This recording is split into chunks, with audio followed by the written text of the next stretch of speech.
Good morning மக்களே. இன்றைக்கி வந்து நம்மளுக்கு வந்து 4வது நாள். ஸோ இன்றைக்கி நான் எங்கே போக போகிறோம் அப்படின்னா காசி இன்றைக்கி சுற்றி பார்க்க போகிறா. காசிலேருந்து நம்ம கிளம்பி வந்து அயோத்தியா போக போகிறோம். இங்கேருந்து கிட்டத்தட்ட 4 மணி நேரம் ட்ராவலுங்க. ஸோ நேராக நம்ம ராமர் வாழ்ந்த அந்த ஒரு இடத்துக்கு போய் பார்த்துட்டு அயோத்தியாவை சுற்றி பார்த்துட்டு அங்கே என்னென்னலாம் இருக்குது அப்படிங்கிறத இந்த வீடியோவில் காட்டுறேன். ஸோ தொடர்ந்து வீடியோவை பாருங்கள். காசிலேருந்து அயோத்தியாவுக்கு போக போகிறோம். வாங்க. Hi hi hi, it is Vignesh from Maharashtra. இவர் தான் இப்போ வந்து நம்மளுக்கு வந்து காசியில் வந்து ஃபுல் கைடாகவே இருக்கார், டூரிஸ்ட் கைடாக. ஸோ இவரால் தான் நம்ம நிறைய இடத்துக்கு சுற்றி பார்க்க முடியுது. அதுபோக நம்மளும் தனியாக ட்ராவல் பண்ணியிருந்தோம். காசிலேருந்து அயோத்தியாவுக்கு வந்து பஸ்லேயும் போகலாம், ட்ரெயின்லேயும் போகலாம். நீங்கள் எந்த ஏரியாவில் இருந்தீங்கனாலும் ஒன்று அங்கேருந்து ஆட்டோ பிடிச்சி பஸ் ஸ்டாப் போயிருங்க, அப்படி இல்லைன்னா ரயில்வே ஸ்டேஷன் போயிருங்க. அங்கே ரயில்வே ஸ்டேஷன்லேருந்து ட்ரெயின் வந்து உங்களுக்கு வந்து எந்த டைம் இருக்குதுன்னு சொல்லிட்டு பார்த்துட்டு அதுக்கப்புறம் நீங்கள் போங்க. ஓ மை காட், பாருங்கள் ஃபுல்லாக அங்கே வந்து இவி ஆட்டோ தான் நிறைய போகும். ஸோ நீங்கள் வந்து கேட்டு ஏறிக்கோங்க. காசிலேருந்து அயோத்தியாவுக்கு வந்து நீங்கள் வந்து ட்ரெயினில் ட்ராவல் பண்ணுறதா இருந்தால் ஒரு நாளைக்கு முன்னாடி தக்கல்லே ட்ரெயின் டிக்கெட் வந்து புக் பண்ணிடுங்க. ஜென்ரல் டிக்கெட்லாம் போகணும்னு நினச்சிங்கன்னா கண்டிப்பாக வந்து அது எப்படி பாசிபிளாக இருக்குன்னு தெரில. ஏன் அப்படின்னா கிட்டத்தட்ட 4 மணி நேரம் ட்ராவலுங்க. ராமர் வாழ்ந்த அந்த பூமிக்கு தான் இப்போ நம்ம போக போகிறோம். ஸோ தொடர்ந்து வாங்க. எப்படி நான் இங்கேருந்து அங்கே போகிறேன், அங்கே என்னென்னலாம் இருக்குது அப்படிங்கிறத வீடியோ காட்டுறேன்.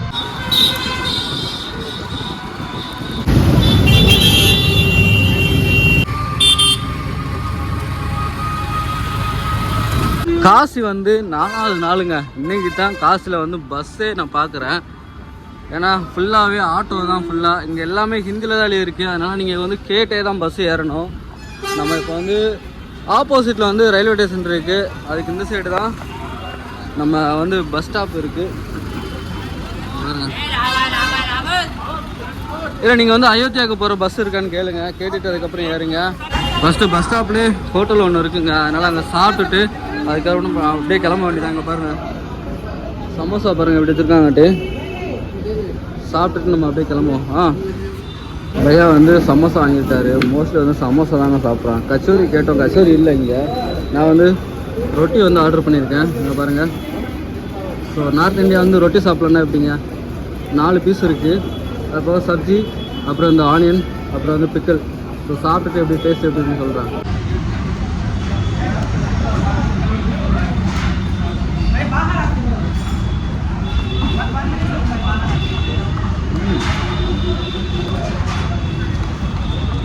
நல்லா இருக்குங்க.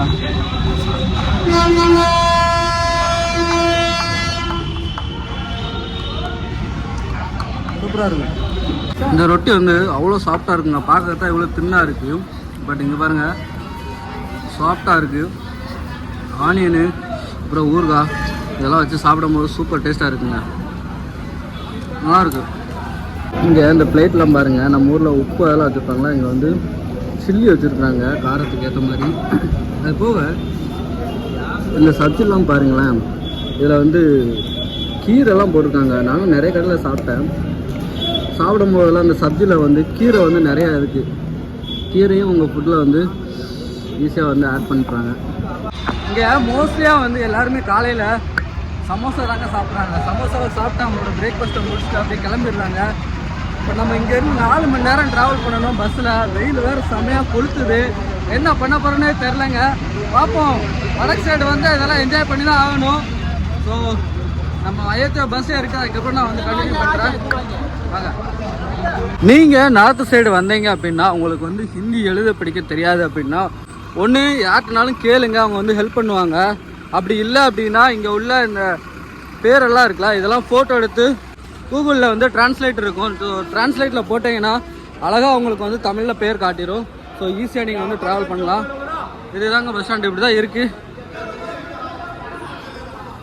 பாருங்கள் எவ்வளோ பஸ் நிற்கிங்க பாருங்கள். ஃபுல்லாக இதுதான். இந்த பஸ் அயோத்தியா போகுமாங்க. அதனால் நம்ம அப்படியே ஏற வேண்டியதான்.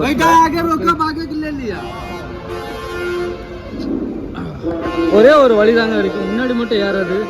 அந்த சைடில் நம்ம ஊர் மாதிரிலாம் கிடையாது. 2 சைடு வழி இருக்க மாதிரி. பயா ஏறட்டும். பஸ்ஸு பாருங்கள் எவ்வளோ நீட்டாக வச்சுருக்காங்கன்ட்டு. இந்த பஸ் வந்து காசிலேருந்து ஜோன்பூர் போகுது. ஜோன்பூர் வழியாக தான் அயோத்தியா போகுது. ஸோ நீங்கள் வந்து அயோத்தியாவுக்கு டேரெக்டாக பஸ் இல்லைன்னா ஜோன்பூருக்கு பஸ் இருக்கான்னு கேளுங்க. ஜோன்பூர்லேருந்து அயோத்தியாவுக்கு பஸ் இருக்குது. வாரணாசியிலேருந்து அயோத்தியாவுக்கு வந்து ஒரு ஆளுக்கு வந்து 360 ரூபா டிக்கெட்டுங்க. பாருங்கள், இது வந்து கவர்மெண்ட் பஸ் தான். அந்த மேலே போட்டுருப்பாருங்க UPSRTC அப்படின்ட்டு. நம்ம ஊரில் SCTCன்னு சொல்லுவாங்களா, ஸோ அந்த தான். இங்கே வந்து 360 ரூபா இங்கேருந்து பஸ்ஸில். ட்ரெயினில் போனீங்கன்னா இன்னுமே கம்மியாக தாங்க வரும். உங்கள்கிட்ட சேஞ்ச் இல்லை அப்படின்னா கூட நீங்கள் வந்து ஆன்லைன்லேயே வந்து பே பண்ணிக்கலாங்க. நீங்கள் கண்டக்டர் கேட்டேன்னா அவரே சொல்லுவார். ஸோ இவர் வந்து அப்படி தான் ஆன்லைனில் டிக்கெட் எடுத்திருக்காரு. நமக்கு தெரியாமல் போச்சு, அதனால் நம்ம வந்து காசை கொடுத்தோங்க இல்லை. இப்போது நம்ம வந்து மெயின் ரோட்டில் இருந்து ஜோன்பூருக்கு வந்து அப்படியே ரைட் எடுத்து அப்படியே உள்ளே வந்திருக்கோம். இங்கே பாருங்கள், இந்த ஏரியாலாம் பாருங்கள் எவ்வளோ கிராமமாக இருக்குன்னு. நம்ம வந்து அயோத்தியா போயிட்டுருக்கோம். அயோத்தியா போயிட்டு இருக்கும்போது ஜோன்பூர் வழியாக தான் இந்த பஸ்ஸு போகும். ஜோன்பூருங்கிறது ஒரு பெரிய ஏரியா தான். ஸோ அந்த ஏரியாவுக்கு போகிற வழி பாருங்கள் எவ்வளோ கிராமமாக இருக்காது. இங்கே நிறைய வந்து இந்த மாதிரி கோதுமை தாங்க விளைய வைப்பாங்க. அவங்க வீட்டு பக்கத்துலேயே, வீட்டுக்கு பின்னாடி சுற்றி எல்லாமே கோதுமை மட்டும்தான் விளைய வைப்பாங்க. ஏன்னா இங்கே அதிகமாக விளைய வைக்கிறது கோதுமை தான்.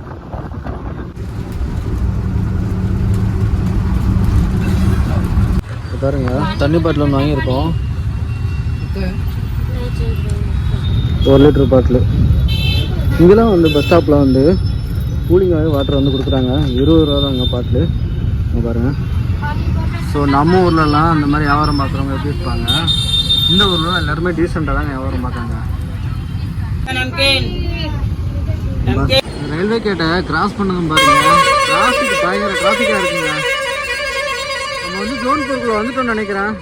அதான் எவ்வளோ டிராஃபிக்காக இருக்குது. இதுதான் ஜோன்பூரோட பஸ் ஸ்டாப்பு. கொஞ்சம் சின்ன பஸ் ஸ்டாப்பாக தான் இருக்குங்க. எல்லாம் ஒரே ஹார்ன் அடிச்சுட்டு. இங்கே உள்ள பஸ்ஸுங்கெலாம் பாருங்களேன், இந்தியாவோட அந்த கலர்லேயே இருக்குது. இந்தியாவோட ஃப்ளாக் கலரில் ஆரஞ்சு, ஒயிட்டு, க்ரீனு இந்த மாதிரி தான் இருக்குது. பஸ் சைடில் பாருங்கள், ஃபுல்லாக புளிச்சுன்னு அடி வந்துருக்காங்க. இங்கே உள்ள அளவுக்கு பொறுமையே கிடையாதுங்க. அங்கே வாட்டில் மூவாயி போயிட்டே தான் இருப்பாங்க. தமிழ்நாட்டுக்குள்ளே பெருசாக கடைகள்லாம் பெருசாக எதுவுமே இல்லைங்க. வெறும் பஸ் மட்டும்தான் நிற்கிது. நம்ம வந்து வாரணாசியிலேருந்து ஜோன்பூருக்கு வந்து 2 மணி நேரம் ஆச்சுங்க வர்றதுக்கு. ஸோ மறுபடியும் நம்ம இங்கேருந்து அயோத்தியா போகணும். ஒரே பஸ் தான், ஸோ ஒன்றும் பிரச்சனை இல்லை. கூட்டமே இல்லைங்க. ஆனால் பஸ் ஸ்டாப்பில் ஃப்ரீயாகவே தான் இருக்குது. பஸ்ஸும் ஃப்ரீயாக தான் இருக்குது. அவ்வளோதாங்க, ஜோன்பூரில் வந்து அப்படியே கிளம்பியாச்சு. ஸோ பாய் பாய் ஜோன்பூர்.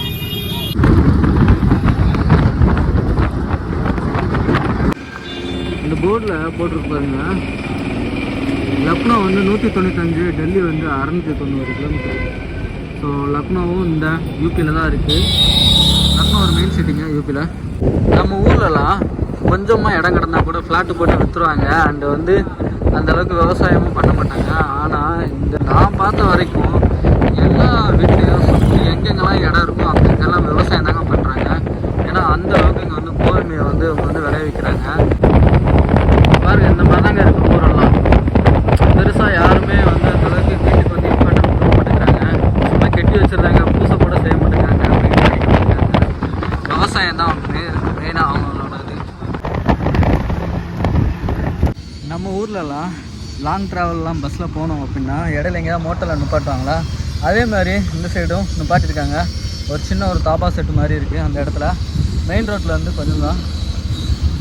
நம்ம இந்த பஸ் தான் வந்தோம் பாருங்கள்.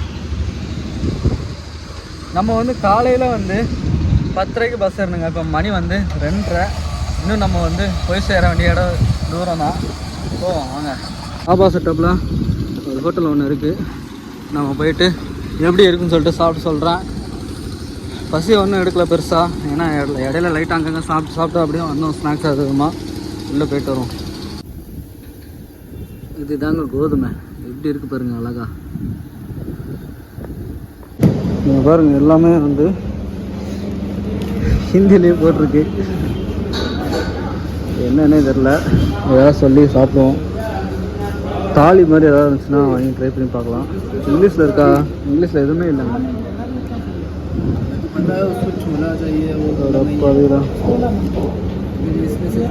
ஒரு பேஜில் கூட இங்கிலீஷில் இல்லைங்க. சரி, அவர்கிட்ட கேட்டு நம்ம ஆர்டர் பண்ணுவோம். இதெல்லாம் gravy ஐட்டம்ங்க. Yeah. This all this gravy, right? Chana masala, butter masala, paneer, அந்த மாதிரி இருக்கு. Labab dal. Dosa, right? Yeah, this is dosa. Dosa, இதெல்லாம் பரோட்டா. Dosa, masala dosa. படத்தை வச்சு தான் கண்டுபிடிக்கிற மாதிரி இருக்கு. இதெல்லாம் மோமோஸு, பீஸா, வெஜ் ரைஸு இந்த மாதிரி இருக்குது. படத்தை வச்சு கண்டுபிடிச்சிக்கலாம் எதுன்னு பார்த்துட்டு நான் வந்து தாலி வாங்கி சாப்பிட்லான்னு சொல்லிட்டு பிளான் பண்ணியிருக்கேன். 140 ரூபாங்க. பார்ப்போம், ட்ரை பண்ணி பார்ப்போம். அவர் ஃபோட்டோ எடுக்கணும்னு சொன்னார், அதான் ஃபோட்டோ எடுக்கட்டும். செம சூடாக இருக்குது இந்த ரொட்டியெல்லாம். 140 ரூபாங்க அந்த தாலி. நம்ம ஊரில் தாலிலாம் நம்ம ஊர் சைடில் நிறைய ஃபுட்டெல்லாம் வச்சுருப்பாங்க. ஸோ இங்கே நார்த் இந்தியனோட ஒரு தாலி இது வந்து ஒரு கம்மியான ரேட்டு 140 ரூபா. ஸோ ஸ்பெஷல் வந்து 250 ரூபான்னு நினைக்கிறேன் சம்திங். ரைஸு 3 ரொட்டி நல்லா சூடாக இருக்குது. அப்புறம் கொஞ்சம் ஆனியன், அப்புறம் வந்து லெமன், சில்லி, இது வந்து சப்ஜி, அப்புறம் டாலு. ஸோ இது 3 இருக்குது. சூப்பராக சாப்பிட போகிறோம். சாப்பிட்டு கிளம்புவோம். சப்ஜி செம்ம டேஸ்ட்டாக இருக்குது. நம்ம ஊர் சால்னா மாதிரி இருக்குது. நல்லா டால் எப்படி இருக்குன்னு பார்ப்போம்.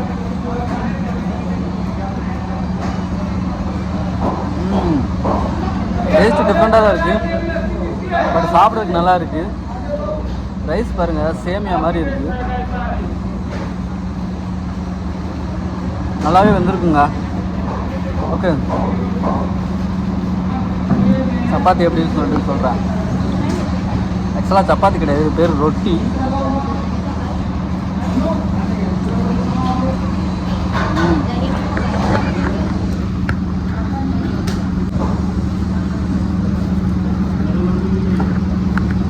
இந்த ரொட்டி வந்து கொஞ்சம் காஞ்ச மாதிரி இருந்தாலும் டேஸ்ட்டு சூப்பராக இருக்குங்க.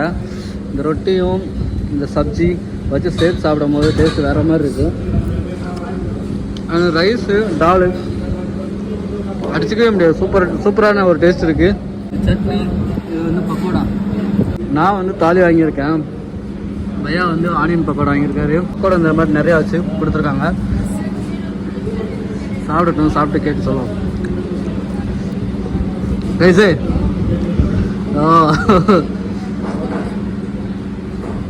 நல்லா இருக்குங்க. இருங்க, இது வந்து லைட்டாக தாபா செட்டப்பு. ஓகே, சாப்பிட்டுட்டு வீடியோ கண்டினியூ பண்ணுறேன். Bye bye. ஃபைனலாக ராமர் வாழ்ந்த ராம் ஜென்ம பூமிக்கு நகருக்கு நம்ம வந்துட்டோம். ஸோ இதுதான் உள்ளே போகக்கூடிய என்ட்ரன்ஸே பாருங்கள், பயங்கரமான ஒரு ஆர்ச் இருக்குது. இங்கேருந்து ஃபுல்லாக ஒரே மாதிரி தான் இருக்குது. நம்ம வந்து பஸ் ஸ்டாப்பில் வந்து இங்கே வந்து இறக்கி விட்டாங்க. பஸ் உள்ளே போகாதுன்னு நினைக்கிறேன். நம்ம ஆட்டோ பிடிச்சி தான் போக போகிறோம். ஸோ டைம் பார்த்தீங்கன்னா கிட்டத்தட்ட 5 மணிக்கிட்ட ஆக போகுது. நம்ம வந்து காலையில் 10:30 ஓகே, காலைல 10:30 ஏறினாங்க. இப்போ மணி பார்த்தீங்கன்னா 5:30. இந்த ஆர்ச்சுக்கிட்ட இறக்கி விட்றாங்க. இங்கேருந்து வந்து உள்ளே போகிறதுக்கு வந்து 2 கிலோமீட்டர் ஆகும். ஸோ அந்த 2 கிலோமீட்டர் வந்து நம்ம வந்து ஆட்டோவில் வந்து போய்க்கலாம். 10 ரூபா தான் சார்ஜ் பண்ணாங்க. ஆக்சுவலாக இது ஹிந்தியில் போட்டிருக்கு, வெல்கம் டு ராம் ஜென்ம பூமி அப்படின்னு சொல்லிட்டு. பையாட்ட கேட்டால் அவர் தான் சொன்னார். உள்ளே பாருங்கள் எவ்வளோ அழகாக இருக்குது. பெயிண்டிங்கு, ஆர்ட் ஒர்க்கெல்லாம் சூப்பராக வச்சுருக்காங்க.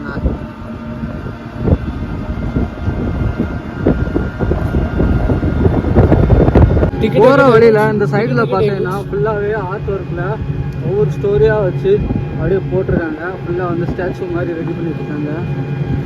அந்த சைடு சன் இருக்கிறதுனால எப்படி தெரியல. இந்த சைடு பாருங்கள், இது கொஞ்சம் நைட் டைம் ஆயிடுச்சுன்னா ஃபுல்லாக லைட்டிங் சூப்பராக இருக்கும்னு நினைக்கிறேன். பார்க்கவே நல்லாயிருக்கும். இங்கே இது ஒரு பெரிய வந்து வீணையோட அந்த ஸ்டாச்சு ஒன்று இருக்குது. பார்க்கவே அழகாக இருக்குங்க. நம்ம இப்போ எங்கே இருக்கோம் அப்படின்னா ராமர் வாழ்ந்த அந்த ராம் ஜென்ம பூமியில் தான் இருக்கோம். ஸோ நம்ம வந்து ரயில்வே ஸ்டேஷனில் இருந்தோம், இல்லாட்டினா நீங்கள் பஸ் ஸ்டாப் அந்த என்ட்ரன்ஸ் இறக்கி விட்டாங்களா கேட்டுக்கிட்ட, அங்கேருந்து கொஞ்சம் தூரம் வந்தீங்கன்னா இந்த வீணையோட ஸ்டாச்சு ஒன்று இருக்கும். அது பக்கத்தில் தான் இந்த சைடு இருக்குது பாருங்கள். இந்த சைடு தான் அந்த கோவில் இருக்குது. இந்த சைடு அந்த சைடு வந்து ஹனுமான் கத்தின்னு சொல்லிட்டு ஒரு இடம் இருக்குது. பக்கத்தில் வந்து ஒரு ரிவர் ஒன்று இருக்குங்க. இங்கே பாருங்கள், கம்மல்லாம் பாருங்கள் எப்படி ஸ்டாண்டிங்கில் வச்சுருக்காங்க. ஸோ இந்த சைடு நிறைய கடைகள்லாம் இருக்குங்க. நீங்கள் எங்கேனாலும் இப்போ எங்கே ட்ராவல் பண்ணாலும் நார்த் இந்தியாவில் எல்லா இடத்துலையும் கடைகளுக்கு வந்து பஞ்சமே கிடையாது. இதனால நீங்கள் சாப்பிட்டு ட்ராவல் பண்ணிட்டே இருக்கலாம். ஹனுமான் கர்த்தி அந்த சைடு போகிறதுக்கு பாருங்கள் 1.5 கிலோமீட்ரு. ஸ்ரீ ராம் ஜன்மபூமி. நீங்கள் இந்த இடத்துக்கு எப்படிலாம் வரணும் அப்படின்னா, தமிழ்நாட்டிலேருந்து டைரெக்டாக இங்கே வந்து ட்ரெயின் இருக்குங்க அயோத்தியாவுக்கு சென்னையிலேருந்து. ஃப்ளைட்டில் நீங்கள் வரணும்னா சென்னை இல்லாட்டினா பெங்களூர்லேருந்து நேராக லக்னோவுக்கு ஒரு ஃப்ளைட் எடுத்து அங்கேருந்து நீங்கள் வந்து அகைன் வந்து இங்கே பஸ் மாறி வர மாதிரி இருக்கும். ட்ரெயின்லன்னா நீங்கள் நேராக ராமர் கோயில்கிட்டே வந்து இறங்கிடலாம். ஏன்னா அந்த ஜங்ஷன் அங்கே தான் இருக்குது, அயோத்தியா ஜங்ஷனு. தென் நீங்கள் பஸ்ஸில் வந்தீங்கன்னா காசிப்பேட்டு என்னைய மாதிரி காசுலேருந்து இந்த மாதிரி வந்தீங்கன்னா நேராக அந்த என்ட்ரன்ஸ் இறக்கி விட்ருவாங்க. அந்த என்ட்ரன்ஸ்லேருந்து கொஞ்சம் தூரம் ஒரு ஆட்டோ பிடிச்சி வந்தோம் அப்படின்னா பக்கத்துலேயே ஒரு ரிவர் ஒன்று இருக்குது. அந்த ரிவர் தான் ஃபேமஸான ரிவர். ஸோ அந்த ரிவர்லேருந்து கொஞ்சம் தூரம் அப்படியே உள்ளே நடந்து போனோன்னா அனுமான் ஹண்டின்னு சொல்லிட்டு ஹனுமானோட ஒரு கோவில் ஒன்று இருக்குது. அதுக்கும் தாண்டி போனால் தான் ராமரோட கோயில் இருக்குது. நீங்கள் ஸ்டேஷன்லேருந்து வந்தீங்கன்னா நேராக ராமரோட கோயிலே போய் பார்த்துடலாம். பார்த்துட்டு அதுக்கப்புறம் அனுமான் ஹண்டியை பார்த்துட்டு அதுக்கப்புறம் வந்து நீங்கள் வந்து இந்த ரிவர் வந்து பார்க்கணும். இந்த ரிவர் ஏன் சொல்கிறேன் அப்படின்னா, இந்த ரிவர் வந்து முக்கியமான ஒரு பிளேஸு. ராமர் வாழ்ந்ததுக்கு அடையாளமாக இப்போ வரைக்கும் கூட சாட்சியாக இருக்க ஒரே ஒரு பிளேஸ் வந்து அந்த ரிவர் தான். ஏன்னா அந்த ரிவரில் தான் எல்லாமே குளித்து இது பண்ணி அந்த மாதிரி ஒரு ஹிஸ்ட்ரி ஒன்று இருக்குது. இங்கே பாருங்கள், குரங்கு இங்கே தாங்க அதிகமாக பார்க்க முடியுது. நம்ம காசியில் கூட 1-2 குரங்கு தான் பார்த்தோம். இங்கே பாருங்கள், ஒரே இடத்துல 4-5 குரங்கு இருக்குது. இங்கே பாருங்கள், தலைவனுக்கு வந்து வச்சாச்சு. ஓ யா,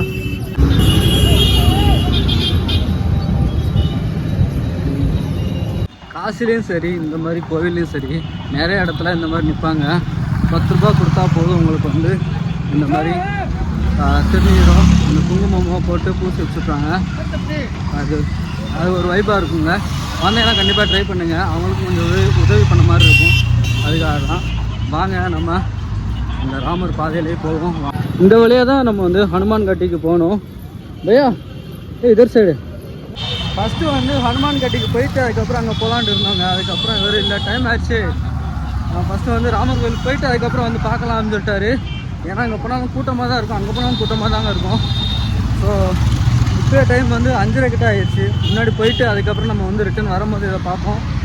ஸோ நீங்கள் அயோத்தியா வந்தீங்கன்னா இந்த 2 இடத்த கண்டிப்பாக பார்த்துட்டு தான் போகணும். பார்க்காம போனீங்கன்னா கண்டிப்பாக உங்களுக்கு வந்து அந்த ஒரு இதே கிடைக்காது, ஃபீலே கிடைக்காது.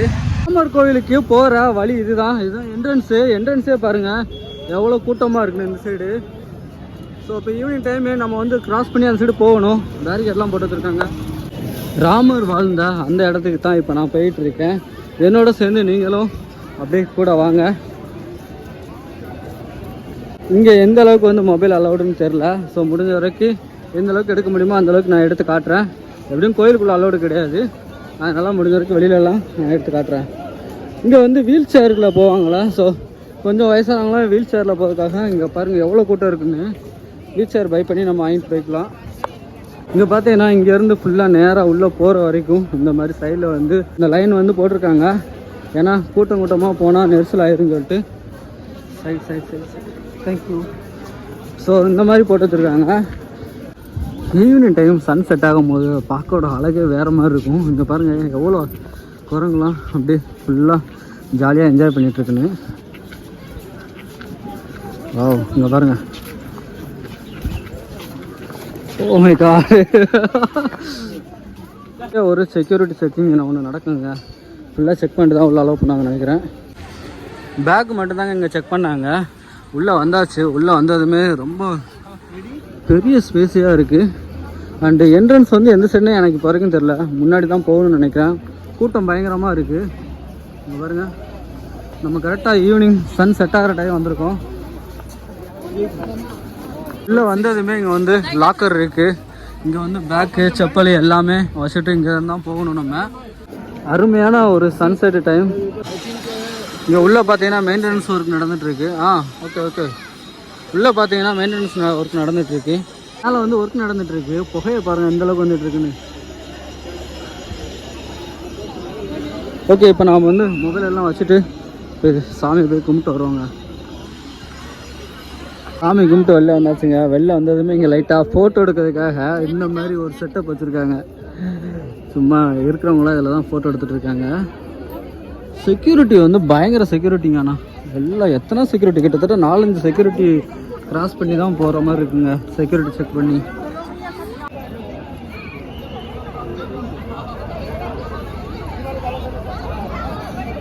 சாமி வந்து சூப்பராக கும்பிட்டாச்சுங்க. இப்போ எந்த கூட்டமுமே இல்லை, ஃப்ரீயாக போய்ட்டு ஃப்ரீயாக கும்பிட்டு வந்தாச்சு.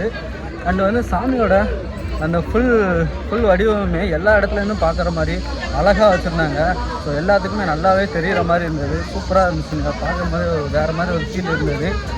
நல்ல விஷயம் தாங்க. சில இடங்கள்லாம் மொபைல் வந்து யூஸ் பண்ணாமல் இருக்கிறது நல்ல விஷயம் தான். அயோத்தியாவில் இன்னுமே கன்ஸ்ட்ரக்ஷன் ஒர்க்கு நிறையவே போய்ட்டுருக்குங்க. கிட்டத்தட்ட நம்ம ஊரில் தஞ்சாவூர் கோயிலை பார்த்தா எப்படி இருக்கும், சேம் அதே மாதிரி தான் இந்த அயோத்தியாவும் ரெடி பண்ணிகிட்ருக்காங்க. பாகுபலி படம் பார்த்துருப்போம்ல, அதில் எப்படி ஒவ்வொரு இடத்துலையும் ஒவ்வொரு பில்டிங்கோட கன்ஸ்ட்ரக்ஷன் எப்படி இருக்குமோ ஒரு பிரம்மாண்டமான ஒரு லுக்கில் அந்த மாதிரி தான் இங்கே வந்து க்ரியேட் பண்ணிகிட்ருக்காங்க. பார்க்கவே அவ்வளோ அழகாக இருக்குது. எனக்கு தெரிஞ்சு இந்த கன்ஸ்ட்ரக்ஷன் ஒர்க்லாம் முடியறதுக்கு கிட்டத்தட்ட ஒரு 4 வருஷமாக தான் ஆகும். ஏன்னா அவ்வளோ இது கட்டிகிட்டு இருக்காங்க. கோவில் கட்டலை, ஆக்சுவலாக கோவில் மாதிரி ஒரு ஊரே கட்டிகிட்டு இருக்காங்க. ஏன்னா அவ்வளோ இது ஒரு மெயின் கோவில் இருக்குது. ஆக்சுவலாக அந்த ராமர் இருக்க மெயின் ஸ்ட்ரக்சரே இன்னுமே அந்த கோபுரத்தை வந்து பெருசாக வந்து கட்டிகிட்டு தான் இருக்காங்க. அது போக சுற்றி இருக்க ஒவ்வொரு பிளேஸ்லேயுமே நிறைய வந்து அந்த சின்ன கோயில்களாக வந்து கன்ஸ்ட்ரக்ஷன் பண்ணிகிட்டு இருக்காங்க. பார்க்கவே பிரம்மாண்டமாக இருக்குங்க. இந்த அயோத்தியாவில் கன்ஸ்ட்ரக்ஷன் ஒர்க்கு இன்னுமே போயிட்டு தான் இருக்குது. நான் சொன்னேன்ல, இங்கேயும் கன்ஸ்ட்ரக்ஷன் ஒர்க் நடந்துட்டு தான் இருக்குது. இங்கேயும் கன்ஸ்ட்ரக்ஷன் ஒர்க் தாங்க நடந்துகிட்ருக்கு. ஸோ ஃபுல்லாக வந்து உள்ளே நீங்கள் கோயிலுக்குள்ளே போனாலே அங்கங்கே கல்லாத நிறைய குமிச்சு வச்சுருக்காங்க ஒவ்வொரு பில்டிங்குமே கட்டுறதுக்கு. பாருங்கள், செப்பல் வந்து கொடுக்குறது ஒரு இடம், வாங்குறதுக்கு இன்னொரு இடம். அதே மாதிரி தாங்க உள்ளேயும் மொபைல் கொடுக்குற இடம், பேக் வாங்குகிற இடம் ஒரு இடம். இந்த மாதிரி ஆர்கனைசிங்காக பயங்கரமாக வச்சுருக்காங்க. நீங்கள் வந்து உள்ளே வந்து ரொம்ப தூரமாக நடந்துகிட்டே வர்ற மாதிரி தான் இருக்கும். சாமியை கூட ஈஸியாக கும்பிட்றலாங்க. இந்த திங்ஸ் எல்லாம் வச்சுட்டு முன்னாடி ரிட்டன் வாங்குகிறோம்ல, அதுக்கு தான் டைம் ஆகும் சுற்றி வர்ற மாதிரி. அண்ட் வயசானவங்க வந்தாலுமே கொஞ்சம் கஷ்டம்தான். ஏன்னா சாமியை பார்க்கறதுக்கு டேரெக்டாக போய் சாமியை பார்த்துருவீங்க, ரிட்டன் வெளில வர்றதுக்கு தான் சுற்றி அலைய விட்றாங்க. அது மட்டும் கொஞ்சம் கஷ்டமாக இருக்குது. குரங்கு பயங்கரமாக சுற்றுதுங்க. ஆனால் உள்ளே வர்றதுக்கு ஒரு வழி, வெளியில் போகிறதுக்கு ஒரு வழி. கிட்டத்தட்ட உள்ளே 1 கிலோமீட்டர் கிட்ட சுற்றுற மாதிரி தான் இருக்குது. ஆனால் அந்தளவுக்கு செக்யூரிட்டி பயங்கரமாக வச்சுருக்காங்க. நம்ம மெயின் ரோட்லேருந்து உள்ளே வர்றதுக்கே கிட்டத்தட்ட ஒரு 2 செக்யூரிட்டி கிராஸ் பண்ணி வர மாதிரி இருக்குது. அதுக்கடுத்து கோயிலுக்குள்ளே வந்ததுமே இன்னும் 2 செக்யூரிட்டி கிராஸ் பண்ணுற மாதிரி இருக்குது. அதுக்கடுத்து ஒரு செக்யூரிட்டி. ஸோ கிட்டத்தட்ட ஒரு 5-6 செக்யூரிட்டி வந்து கிராஸ் பண்ணி தான் அந்த முக்கியமான உள்ள ஸ்தலத்துக்கே போக முடியுது. ஏன்னா அந்தளவுக்கு பயங்கரமாக வச்சுருக்காங்க. அண்ட் இங்கே உள்ளெல்லாம் பெருசாக எந்த கடையுமே இல்லைங்க, கடையிலே எதுவுமே இல்லைங்க, எல்லாம் மெயின் ரோட்டில் தான் இருக்குது. உள்ளே போய்ட்டு சாமி கும்பிட்டு அப்படியே வெளில வந்ததுமே பிரசாதம் மாதிரி கொடுத்தாங்க. அந்த மிட்டாய் இருக்குங்களா ஒயிட் கலரில் குட்டியாக ரவுண்டாக, அது வந்து கொடுத்தாங்க. அண்ட் வந்து இங்கே வந்து மொபைல் லாக்கரு, இந்த பேக் லாக்கரு எல்லாமே ஃப்ரீ தான். எதுக்குமே காசு வந்து எதுக்குமே சார்ஜ் பண்ணலை. நான் வந்துகிட்டே இருக்கும்போது பின்னாடி திடீர்னு டக்குன்னு திரும்பி பேக்ரவுண்டை பார்த்தேன். அந்த லுக்கே வேறு மாதிரி இருக்குல்ல. ஸோ லைட்டாக ஒரு 2 ஃபோட்டோ எடுத்துகிட்டு அப்படியே கிளம்புவோம். ஆக்சுவலாக இது வந்து கோவில் கிடையாது. இது இங்கே வந்து எல்லாமே ஸ்டோரேஜ் ஏரியா. இங்கே வந்து மொபைல், செப்பல்ஸ், பேக்கு எல்லாத்தையும் இங்கே வந்து ஸ்டோர் பண்ணிவிட்டு அந்த சைடு இருக்குல்ல, நம்ம வந்து ஸ்டார்டிங்கில் ஒரு கேட்வேயில் வந்தோம்ல, ஸோ அந்த கேட்டு வழியாக போனால் தான் ஸ்ட்ரெயிட்டாக வந்து கோயில் போக முடியும். அங்கே போய்கிட்டு அந்த வழியாக போயிட்டு மறுபடியும் இந்த வழியாக வரணுங்க. இது என்ட்ரன்ஸ் வழி வந்துட்டு இங்கே வந்து பேக் எல்லாம் ஸ்டோரேஜ் பண்ணிவிட்டு மறுபடியும் அந்த சைடு கோயிலுக்கு போகணும். போயிட்டு மறுபடியும் ரிட்டன் வந்து இப்படி ஃபுல்லாக சுற்றிட்டு மறுபடியும் அந்த ஸ்டோரேஜ் ஏரியா வரணும். வந்து மறுபடியும் எல்லாத்தையும் கலெக்ட் பண்ணிவிட்டு அதுக்கப்புறம் வெளில வரணுங்க. ஸோ சொல்லும் போதே உங்களுக்கு சுற்றுதான், ஏன்னா அந்த மாதிரி சுற்ற விட்றாங்க. ஸோ பயங்கர ஆர்கனைசிங்காக வச்சுருக்காங்க. ஆனால் இடத்த இங்கே பாருங்கள், ஸ்கூல்லேருந்து போட்டு வந்துருப்பாங்க நினைக்கிறேன்.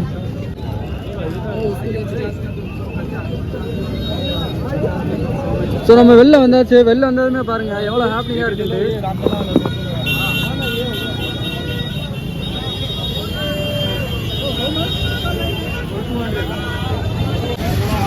ஸோ இங்கேயும் ஒரு கோயில் ஒன்று இருக்குங்க.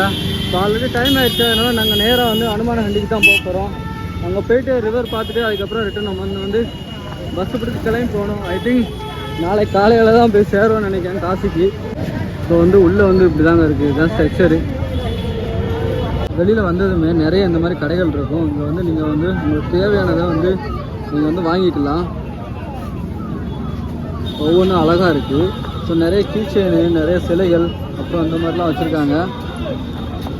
ஸோ நீங்கள் வேணும்னா வந்து பை பண்ணிக்கோங்க. நெக்ஸ்ட்டு வந்து நம்ம வந்து ஹனுமான் கட்டிக்கு தான் போக போகிறோம். இங்கே பாருங்கள், இந்த போர்டில் வந்து தமிழில் வந்து பேர் எழுதியிருக்காங்க, ஹனுமான் கட்டி கோவில் அப்படின்னு சொல்லிட்டு.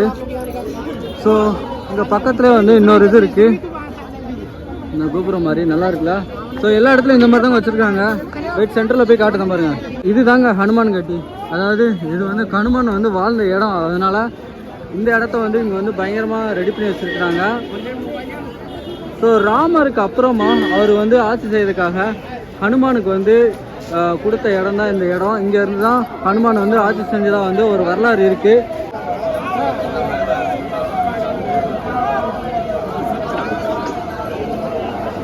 நாலு பக்கமும் பயங்கர கூட்டம் இருக்குது. நம்ம வந்து கோயிலுக்கு போயிட்டு வருவோங்க.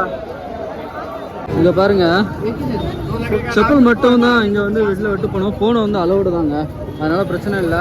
செப்பலுக்கு வந்து லாக்கர் ரூம் கிடையாது, அதனால எல்லாரும் அங்கங்கே விட்டு போகிறாங்க. அது போக இந்த மாதிரி சின்ன சின்ன கடைகள்லையும் விட்டு போகிறாங்க. ஆக்சுவலாக உள்ளே இப்படி தாங்க இருக்கும். இந்த நடந்துட்டு இருக்கு பாருங்க. இதுதான் ஹனுமான் லைவ் தாங்க. எல்லா கோயிலும் இங்கே வந்து லைவாக தான் காட்டுறாங்க. கூட்டம் வந்து அந்தளவுக்கு பெருசாக இல்லைங்க, கொஞ்சம் ஓரளவுக்கு ஃப்ரீயாக தான் இருக்குது. நீங்கள் வந்தீங்கன்னா கொஞ்சம் சீக்கிரமாக வந்து சாமி கொண்டு போங்க. மலை மேலே இருக்கிறதுனால மேலே ஏறி போகிற மாதிரி தான் இருக்கும் படி மேலே. கோவிலோட அழகை பாருங்கள், வேறு லெவலில் இருக்குங்க. அதனால் இது கோபுரம், இது வந்து என்ட்ரன்ஸு கலர்ஃபுல்லாக இருக்குங்க அந்த கோவில்.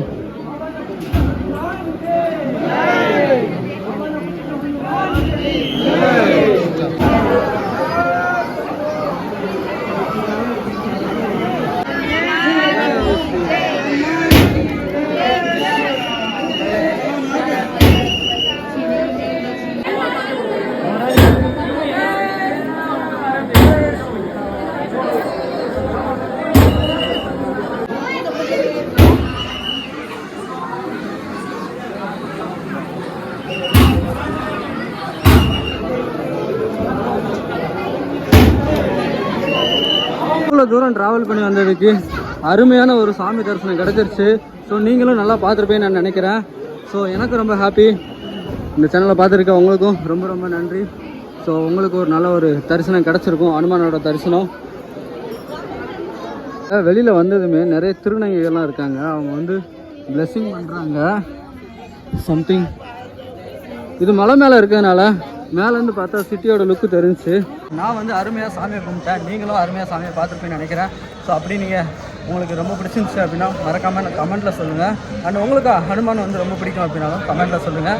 உங்கள் ஃப்ரெண்ட்ஸுக்கு வந்து ஷேர் பண்ணுங்கள். ஹனுமான் வாழ்ந்த இடங்க இந்த இடம். ஸோ நீங்கள் வந்து அதை பார்த்துருக்கீங்க அப்படின்னா கண்டிப்பாக நீங்களும் புண்ணியம் செஞ்சுருக்கீங்கன்னு தான் அர்த்தம். டைம் ஆயிடுச்சுங்க, அதனால் அப்படியே கிளம்புறோம். இப்போ பார்த்தீங்கன்னா ரோடு பாருங்கள் எப்படி இருக்குங்க, லைட்டிங்லாம் போட்டு பயங்கரமாக. இந்த அயோத்தியாவை ஃபுல்லாக சுற்றி பார்த்தாச்சு. அண்டு இப்போ பஸ்ஸுக்கு டைம் ஆகிடுச்சுனால கிளம்பி வந்துட்டோம். டைம் பார்த்தீங்கன்னா இப்போ மணிக்கிட்ட தானே 8 மணிக்கிட்ட ஆக போகுது. அதனால் இங்கேருந்து பஸ்ஸு பிடிச்சி நம்ம 5 மணி நேரம் ட்ராவல் பண்ணி காசிக்கு போகணும்.